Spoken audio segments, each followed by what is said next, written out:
Look what just got delivered after about a month of waiting. This is a carbon fiber vented hood. It is the World Challenge style. Literally just got delivered.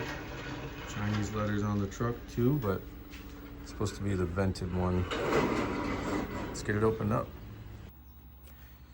Broke off the lattice.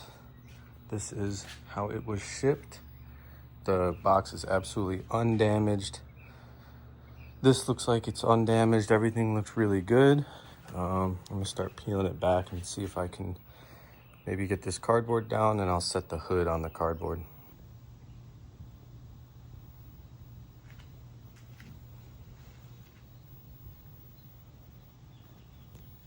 So this is what we're working with. It looks incredible. I absolutely love it. I think the design looks great. I think obviously this is going to help extract a ton of heat, especially at higher speeds. No doubt in my mind that it'll work. I think my only concern is going to be the fit. Obviously I can't tell how it fits from here, but all the corners are nice. Nothing got scratched. The clear coat is very nice. I do think I will be getting this painted, so it doesn't even matter. The only parts I think I'm gonna leave exposed are gonna be like the vents here, but yeah, it looks great. And honestly, it's not that far off of the color. I mean, this is carbon flash metallic, and then this is real carbon. One thing I want to note is that this hood is only carbon on the outside. I didn't realize this, but it is all, you know, plastic or maybe fiberglass on the inside. Not that I care, as long as it looks good. It feels extremely light in comparison to this one. I've picked up that hood a few times. That thing is a pig. This one, much, much, much lighter. So no matter what, there will be a weight savings. It looks great, and if it functions, I'm happy.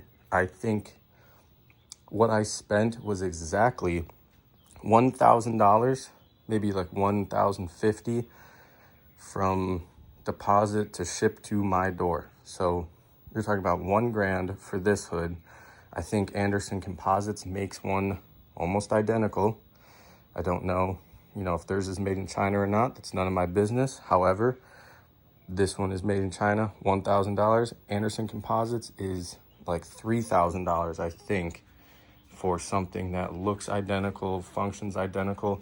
Maybe theirs will have better fit and finish on it, but we will see. I think the next thing I need to do is get this hood off and test fit this one. So I got my truck cap on the lift here. I lowered it a little bit, attached the hood, and then now as I pick it up, it should take the hood up with it. I got all the bolts out. Sketchy, but works. So everybody's gonna wanna know weight savings. I can already tell you this one's significantly lighter, but let's see by how much. So I'll step on the scale with both of them and I will tell you the difference. So the difference between weights is 202.8 and 196.4. That's me on the scale holding both hoods. I do still have the wooden feet on this one, so I think it's about 6.5 pounds right now. Maybe if I got rid of the wood and the hardware on this one, we would say about 7 pounds of weight savings. Let's check fitment. And for reference, I'm 175.4. So while I got the hood like this, I was transferring over these little catches here. So factor that into the weight calculation because this one had it on. Now it's on here. But let's look at under hood construction. So the outside's carbon fiber. I would say the inside here has to be fiberglass. Not the best craftsmanship. I mean, you can see where they clearly took like a Dremel tool and cut. You got these little tabs where you can see they're holding in like the vent or the chicken wire, whatever you want to call it. Not super impressed. I mean, look at this. Kind of like waviness look to it. Can't say I love that. However, if it works and it helps keep my hood cool or my engine cool and it, you know, extracts heat, then I think I'm happy with it. But when you go to pop the hood, you do have to consider that it looks like this. Sketchy, sketchy. This is how I got it held up so I can move the Corvette in and then lower it down safely and see if I can get it on the hood prop receiver things. So after a little bit of adjustment and playing around with it, this catch had to be moved back to the furthest most position, and now it lines up. That side was identical to stock. That one's good. One thing I noticed is we have these factory hood catches with these little rubber stoppers. They're not cut out here. So I'm gonna have to grab my little air tool and cut out this little window here. I think we wanna leave that one. So the hood is on after cutting out those two little corners. Let's go over fitment. So this line here looks perfect. It's a little recessed. I could adjust that more, but overall, this line, perfect.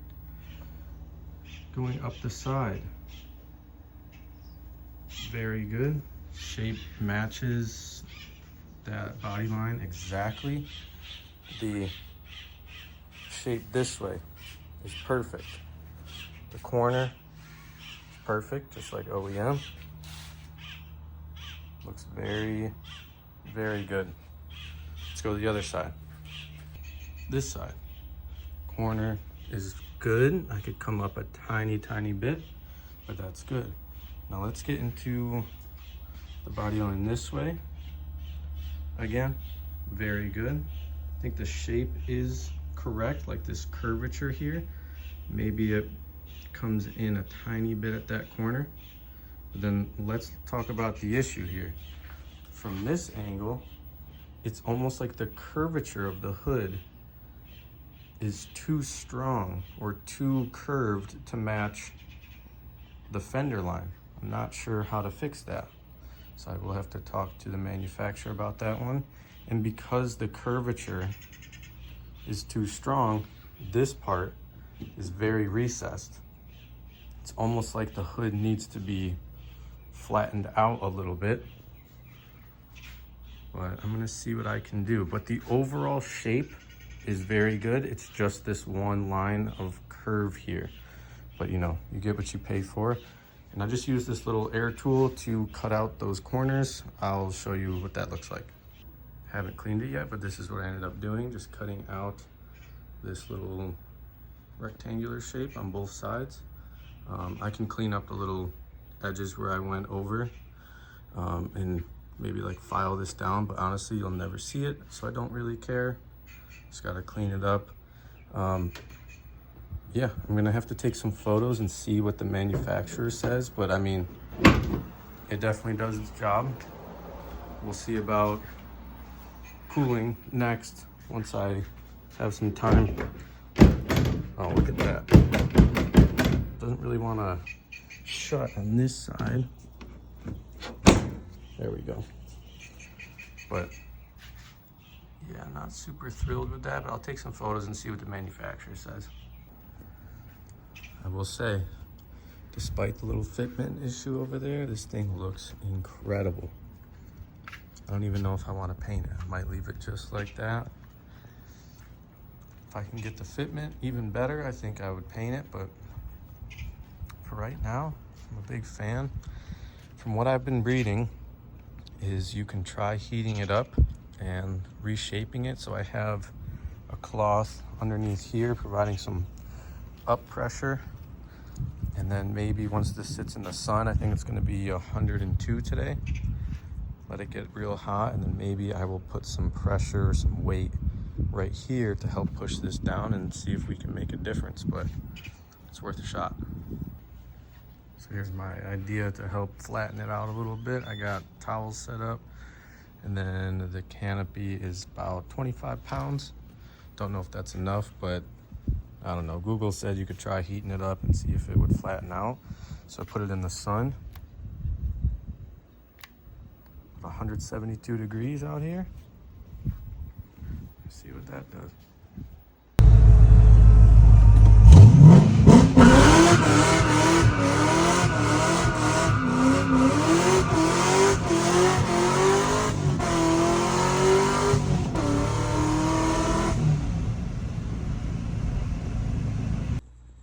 Just came back from a little rip testing this out, noticing a couple of cool things. Yep, the temperature is definitely going down, but let's just take a quick look at temperature difference.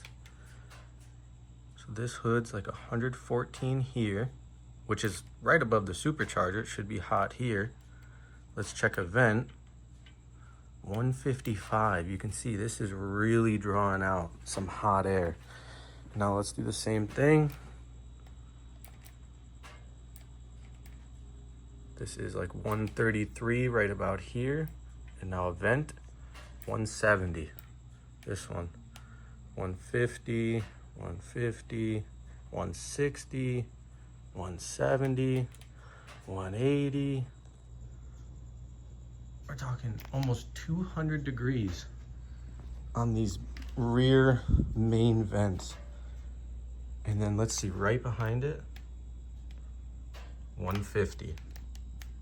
140 on the vent, 180. That goes to show this is really extracting some heat, because I was about to say this thing is hot.